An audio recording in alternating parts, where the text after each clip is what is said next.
Good morning all of you. एक बार फिर से आपका स्वागत है मेरे channel plumbing the veins of structural engineering में। हमारा जो आज का टॉपिक है वह है हम्ड एवं एस्बेस्टोस पाइप। तो आज के जो हमारे लेक्चर का उद्देश्य है उसमें आज हम सीखेंगे कि हम्ड पाइप क्या होती हैं और एस्बेस्टोस पाइप क्या होती हैं, इनको कैसे बनाया जाता है और कौन कौन से कामों के लिए इनका उपयोग किया जाता है। इससे पहले मैं तुम्हें बता दूं कि जो हमारी प्लम्बिंग कारें हैं उसके लिए विभिन्न प्रकार की पाइपों का उपयोग किया जाता है, जिसमें कास्ट आयरन की पाइपें, गैल्वेनाइज्ड आयरन की पाइपें, CPVC pipe, UPVC pipe, HDPE, LDPE या अब हम बात करेंगे आज आरसीसी या हम्ड पाइप या एस्बेस्टोस पाइप की। तो जो पाइपें होती हैं ये ज़्यादातर गोल या वर्गाकार आकृति में पाई जाती हैं, लेकिन गोल पाइपों को हम ज़्यादा प्रेफर करते हैं क्योंकि इसमें जो जल है वह बिना किसी अवरोध के और पूरी पैरीमीटर को यूज़ करते हुए एक जगह से दूसरी जगह पे चला जाता है। इसके अलावा जो गैसेज होती हैं या भाप इत्यादि को भी एक स्थान से दूसरे स्थान पर ले जाने के लिए हम पाइप्स का उपयोग करते हैं। जो हमारी हम्ड पाइप या आरसीसी पाइप्स हैं इनका उपयोग हम वर्षा जल को रोड के दूसरी साइड ले जाने के लिए, जैसे ब्रिजेस, छोटे ब्रिजेस जो होते हैं जिसको हम कलवर्ट बोलते हैं, इनकी कंस्ट्रक्शन में करते हैं।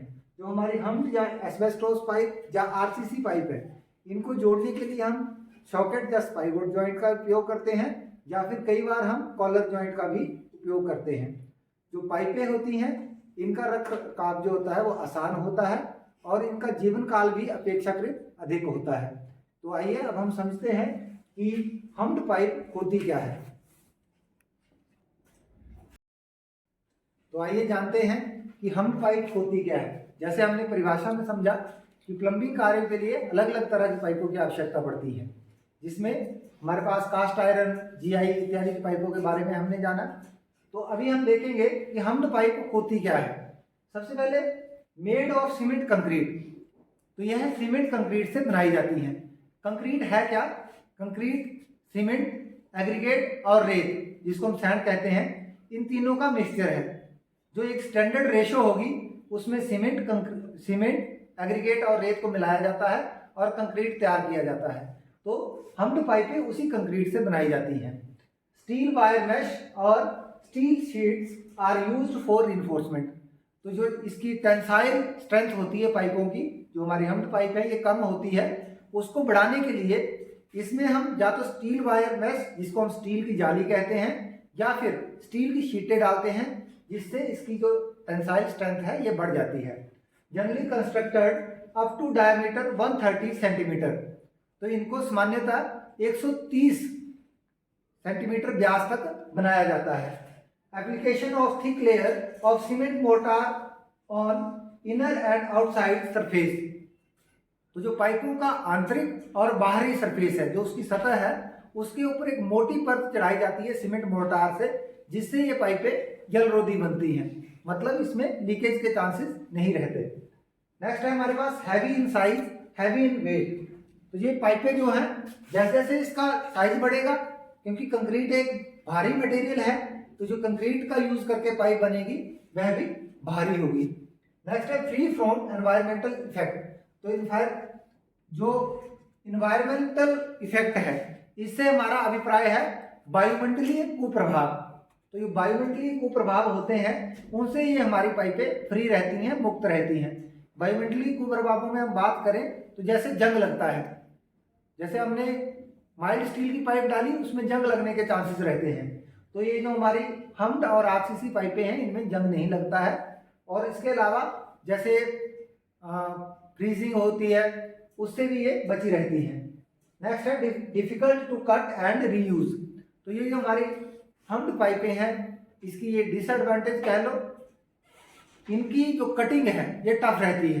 जैसे बाकी पाइपों का हम कटर का यूज करके, गैस बेल्ट का यूज करके या बेल्डिंग प्रोसेस से हम काट सकते हैं, लेकिन ये जो हमारी कंक्रीट से बनी पाइपें हैं इनको काटना टफ रहता है, मुश्किल रहता है, और इनका रीयूज यानी इसको दोबारा यूज करना भी मुश्किल होता है।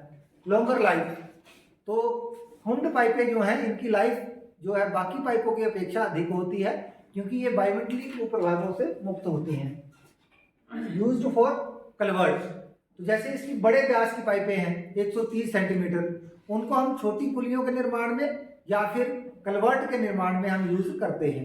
कलवर्ट होता क्या है, वह पुलियां जिनकी लंबाई 6 मीटर से कम रहती है उसको हम कलवर्ट कहते हैं। नेक्स्ट है हमारे पास joint with collar and socket spigot joint. तो इनको जोड़ने के लिए दो अलग अलग हम्ड पाइपें या आरसीसी पाइपों को जोड़ने के लिए हम या तो सॉकेट एंड स्पाइगोट ज्वाइंट का यूज करते हैं या फिर कॉलर ज्वाइंट का उपयोग करते हैं। अभी हम समझते हैं कि हमारी जो हम्ड पाइप है उसके मतलब जो भाग है वह क्या क्या होते हैं। तो जब हम इन हम्ड पाइपों को लेआउट इसका करते हैं, जब मतलब इसको हम यूज के लिए ले जाते हैं, तब जो इसका बेड बनाया जाता है वह कैसे होता है, या फिर हमारे जो पाइप है उसके कौन कौन से भाग होते हैं उसको समझते हैं। तो ये जो गोलाकार हमारी पाइप है, इसमें जो सबसे टॉप ये वाला भाग रहता है इसको हम टॉप कहते हैं आउटसाइडर डायमीटर में। मतलब आउटसाइड जो सरफेस है इसमें ये टॉप कहलाएगा और इनसाइड में इसको हम कहते हैं क्राउन। जो हमारा इनसाइड डायमीटर है उसको हम क्राउन कहेंगे। पहले इनसाइड और आउटसाइड डायमीटर को समझते हैं। तो ये जो D1 है ये है हमारा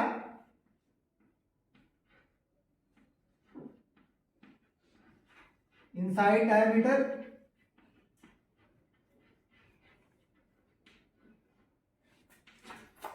इसको हम बोलेंगे आंतरिक व्यास। आंतरिक व्यास। और ये जो है D0 यहां से लेके यहां तक यह हमारा कहलाएगा D0 या फिर आउटसाइड डायमीटर।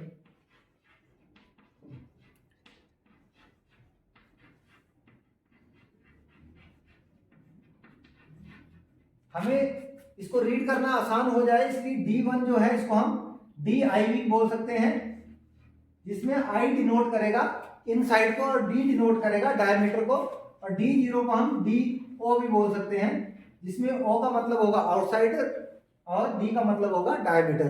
तो इसको DI और DO भी हम कह सकते हैं।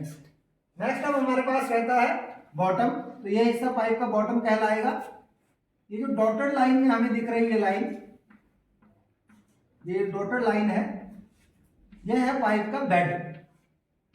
जब भी हमने पाइप की लेइंग करनी है तब हमें बेड बनाना पड़ेगा, क्योंकि जब हम बेड नहीं बनाएंगे तो जो हमारी भूमि रहती है वह अप डाउन रहती है, और अगर बेड नहीं होगा तो इस भूमि की सेटलमेंट हो सकती है, जिससे हमारी जो पाइप है ऊपर नीचे होगी, और जो हम जॉइंट बनाएंगे उसमें उससे लीकेज के चांसेस रहते हैं। हमारी पाइप एक लाइन में सीधी रहे इसलिए बेड बनाए जाते हैं।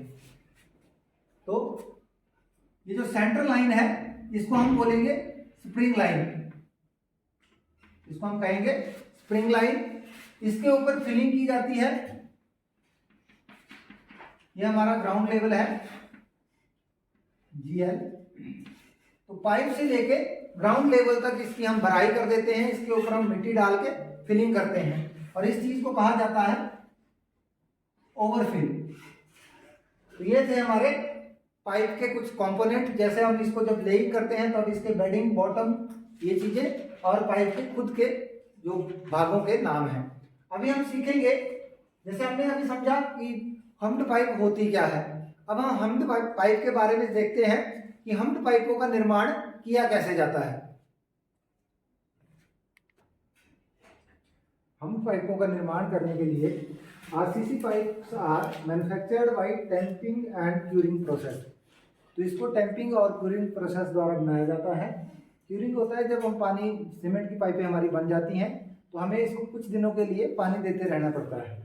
उसके बाद है cement, aggregate and sand are used in the ratio 1:2:2। मतलब 1:2:2। एक भाग इसमें सीमेंट होगा, 2 भाग एग्रीगेट और 2 भाग इसमें रेत होगा।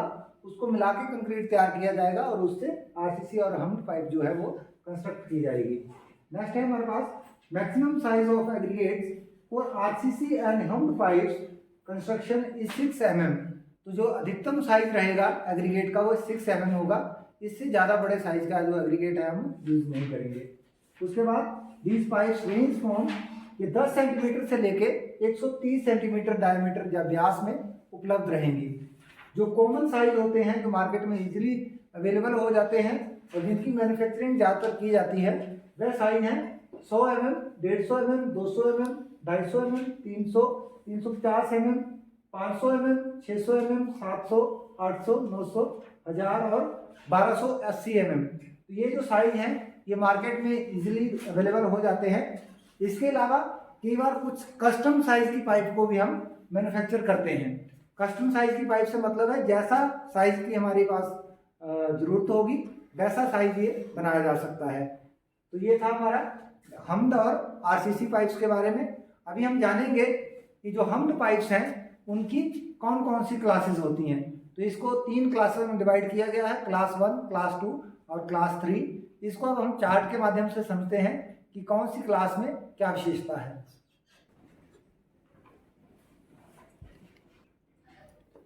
IS 458-1971 इसके ये जो हमारा इंडियन स्टैंडर्ड कोड है, इनके अनुसार जो हमड पाइपें हैं उनको 3 क्लासों में वर्गीकरण किया गया है। क्लास 1 है 2 kg पर सेंटीमीटर स्क्वायर इसका फ्रिक्शन दबाव रहता है और उसका गुरुत्वाकर्षण कार्य के लिए प्रयोग किया जाएगा और उसमें जो अधिकतम दबाव है वह 1.33 kg पर सेंटीमीटर स्क्वायर से अधिक नहीं होना चाहिए। जो क्लास 2 है उसका जो टेस्ट प्रेशर है यानी फ्रिक्शन दबाव है वह है 4 kg पर सेंटीमीटर स्क्वायर और इसका काम क्या है, पंपिंग कार्य के लिए इनको डिजाइन किया जाता है। जो भी पंपिंग वर्क होगा, जहाँ पंपिंग की जाएगी वहाँ इनका यूज किया जाएगा और इसका जो दबाव है मैक्सिमम 2 kg पर सेंटीमीटर स्क्वायर से अधिक नहीं होना चाहिए। जो क्लास 3 पाइप है हमारे पास T3, इसमें जो हमारा टेस्ट प्रेशर रहता है वह रहता है 6 kg पर सेंटीमीटर स्क्वायर और इसका यूज किया जाता है पंपिंग डिजाइन के लिए और इसमें भी जो हमारा अधिकतम दबाव है वह 2 किलोग्राम पर सेंटीमीटर स्क्वायर से अधिक नहीं होना चाहिए। जो हमारा टेस्ट प्रेशर है, इससे अभिप्राय हमारा है कि जब हमने इन पाइपों को कंस्ट्रक्ट किया, जब भी पाइपें ये बनती हैं तो इन पाइपों को 2 किलोग्राम पर सेंटीमीटर स्क्वायर प्रेशर अप्लाई किया जाएगा। अगर ये उसमें पास होती हैं तभी जो हमारी पाइपें हैं वो यूज़ के लिए रेडी होंगी। अगर उसमें इनमें कोई लीकेज आ जाती है या पाइपें फट जाती हैं तब ये यूज़ नहीं की जाएंगी।